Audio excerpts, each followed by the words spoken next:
সব ঘরের দরজা বন্ধ করে দেবে, আর যেই ঘরে থাকবে না সেই ঘরের লাইট ফ্যান অফ করে দেবে। আর হ্যাঁ, বাথরুমের লাইট যেন বেকার জ্বালানো না থাকে। আর 5 দিন পর যখন বাড়ি আসবো, ঘর যেন একদম টিপটপ থাকে। চলো আমি আসছি, ক্যাব এসে গেছে, মা ওয়েট করছে। নিজের খেয়াল রেখো। ঠিক আছে, তুমিও নিজের খেয়াল রেখো।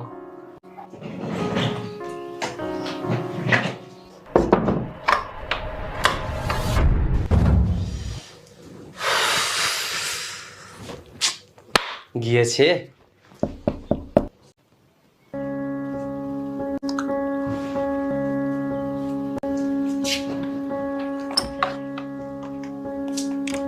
ফোন না অফ হয়ে গেছে, ক্যাব ড্রাইভারকে ওটিপি বলতে হবে। এখনো হয়নি চার্জ?